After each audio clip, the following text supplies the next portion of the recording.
प्यारे विद्यार्थियों, मैं JP Chanda R Chanda classes YouTube channel पर आपका स्वागत करता हूं। आर चांडा क्लासेज सितंबर 87 से चल रही है। श्रीमती विजय लक्ष्मी चांडा द्वारा चलाई जा रही है और आर चांडा क्लासेज का नाम हमारे पिता के प्रति श्रद्धा है। रतन जी चांडा मेरे श्रद्धेय पिताजी, उनके नाम से आर चांडा क्लासेज है। सितंबर 87 से 2020 आ गया है। इस पूरी अवधि के दौरान हमारा फोकस कॉमर्स एंड कंप्यूटेशन पे रहा। चाहे बीकॉम के बच्चे हैं, चाहे जूनियर अकाउंटेंट हैं, चाहे चार्टर्ड अकाउंटेंट्स हैं, मैं गर्व हूँ, मुझे खुशी है इस बात की कि इतने वर्षों में 400 प्लस बच्चे, 400 प्लस चार्टर्ड अकाउंटेंट हमारे स्टूडेंट्स हैं हिंदुस्तान की विभिन्न कोनों में और दुनिया में अलग अलग जगह पोस्टेड है। और इस बात की भी खुशी है कि हमारे एक विद्यार्थी इंडिया लेवल पे सेकेंड रैंक लाया था सीए में। चाहे सीएस हैं, चाहे बीकॉम के बच्चे हैं,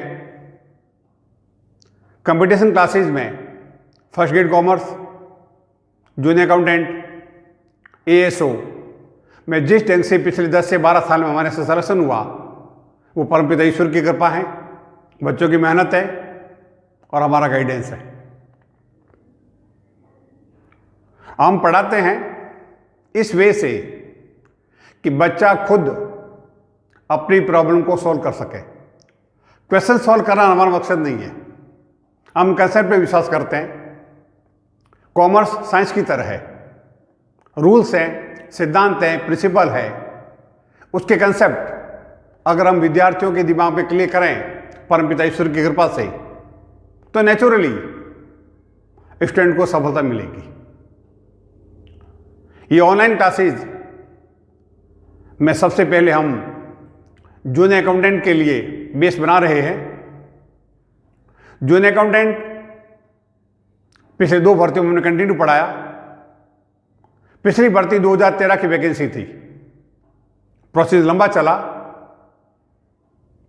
हम भाग्यशाली रहे, अच्छे विद्यार्थी आए, मेहनती विद्यार्थी आए और सारे बैचेज ऑफलाइन थे।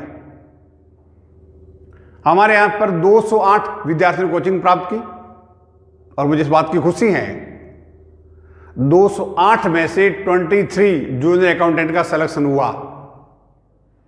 रेशियो के आधार पर देखा जाए तो ये बड़ा अचीवमेंट है परमपिता ईश्वर की कृपा से।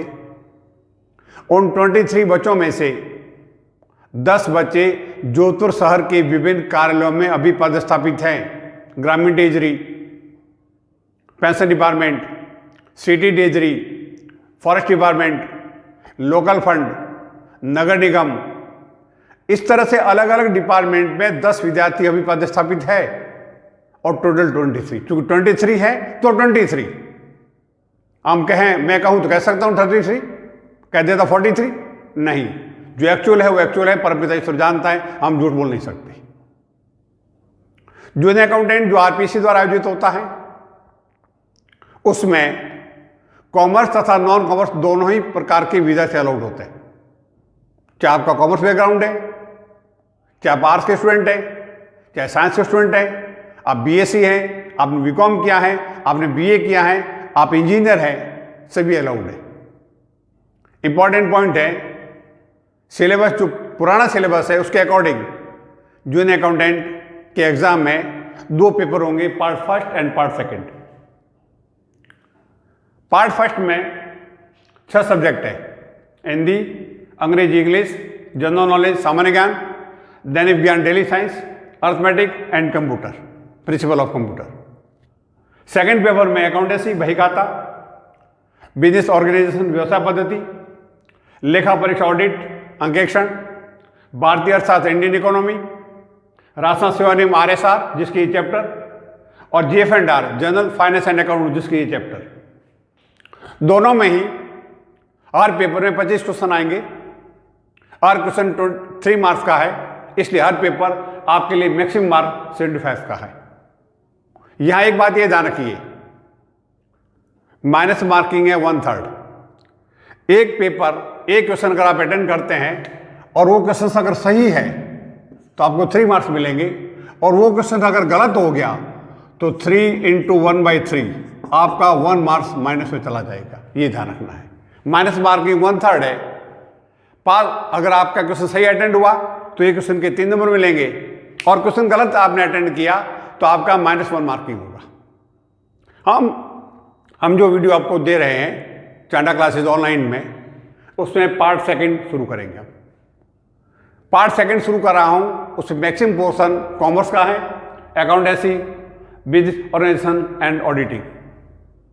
परंतु मैं आपको एश्योर करना चाहता हूं, आप विद्यार्थी कॉमर्स के हैं या नॉन कॉमर्स के, इससे कोई फर्क नहीं पड़ेगा। मेरा काम है ये मानते हुए पढ़ाना कि आप नॉन कॉमर्स के ही स्टूडेंट्स हैं, आपको कुछ नहीं आता है। चाहे आप कॉमर्स के विद्यार्थी हैं तो भी मैं आपको 0 मानूंगा, आप नॉन कॉमर्स के हैं तो 0 है ही। मैं ये मानते हुए शुरू करूंगा कि आपको कंसेप्ट इस वे से क्लियर करा दूं कि आप अभी मुझे कहीं पर भी देख रहे हो, आप कहीं पर भी मुझे सुन रहे हो, आप घर पे किसी भी गाइड के क्वेश्चन को सॉल्व करते हैं, राजस्थान बोर्ड की या CBSE बोर्ड की किसी बुक को सॉल्व करते हैं, तो आपके ऑब्जेक्टिव क्वेश्चन सॉल्व होने चाहिए। तब तो इस ऑनलाइन और हमारे वीडियो की उपयोगिता है। हम कंसेप्ट पे पहले से ही ध्यान दे रहे हैं। मैं परमपिता ईश्वर से प्रार्थना करूंगा कि आपको सफल बनाए, आपकी मनोकामनाएं पूरी करे। मेरा काम है जस्ट लाइक पोस्टमैन।